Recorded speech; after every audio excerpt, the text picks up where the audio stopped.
so as we traveled around the Army, it was interesting how many times that I would find myself after my early days as a young officer in combat zones of the country of the United States. And by the way, when I sat around my family table in San Francisco, California with my aunts and my uncles, my father had served in the Navy in World War II.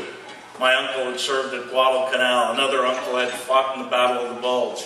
All of my uncles had served their country, had fought for their country. Several of them had been wounded.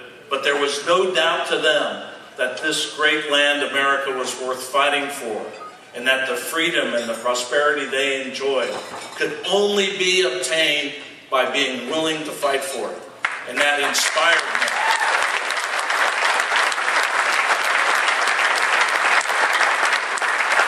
And it was their example, despite the fact that my dad was in the Navy and made a terrible mistake by joining the Navy as opposed to the Army.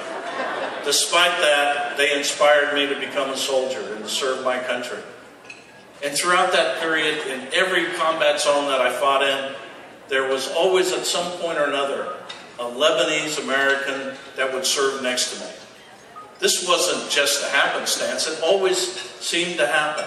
And in particular, in the battlefields of Iraq, in the toughest places in Iraq, such as Fallujah, Haditha, Ramadi, you name it, the very, very toughest places where in those years that I commanded the forces that were in Iraq, I'd see Lebanese Americans. And they weren't just soldiers.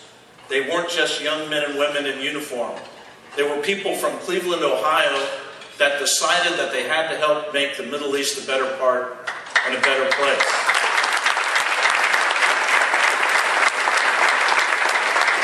And they went there to serve as translators. They went there to serve in ways that were so important, and they made such a big and important difference to the work that had to be done over there.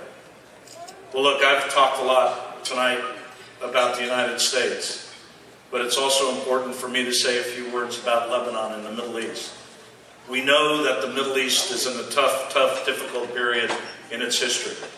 It's probably safe to say that the Middle East is always in a tough place in its history.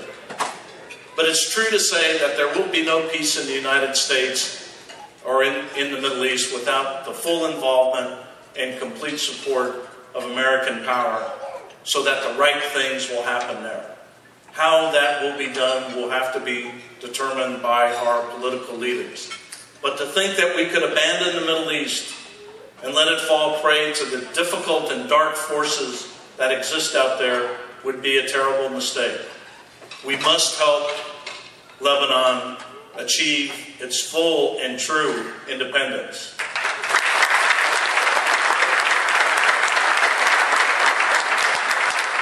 We cannot abandon the forces of moderation.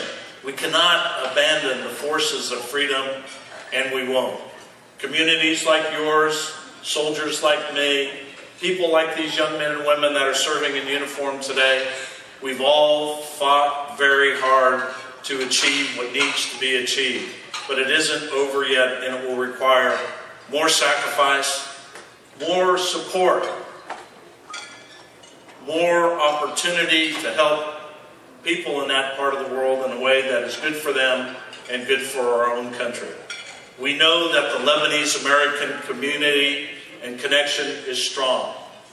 We know that we can make it stronger. We can't turn our back on what's happening in the region. We must support people that believe in the freedom of mankind and the dignity of human beings. And we should do that, and we will do that.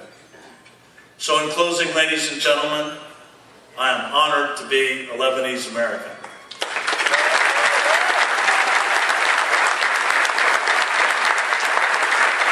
I am honored to be with you tonight. I am honored to see what you have done for your community. I'm honored to be part of Northern Ohio. I'm honored that you would bring Kathy and I here and show us what a true family is. Shukran jazilan wa ma salama.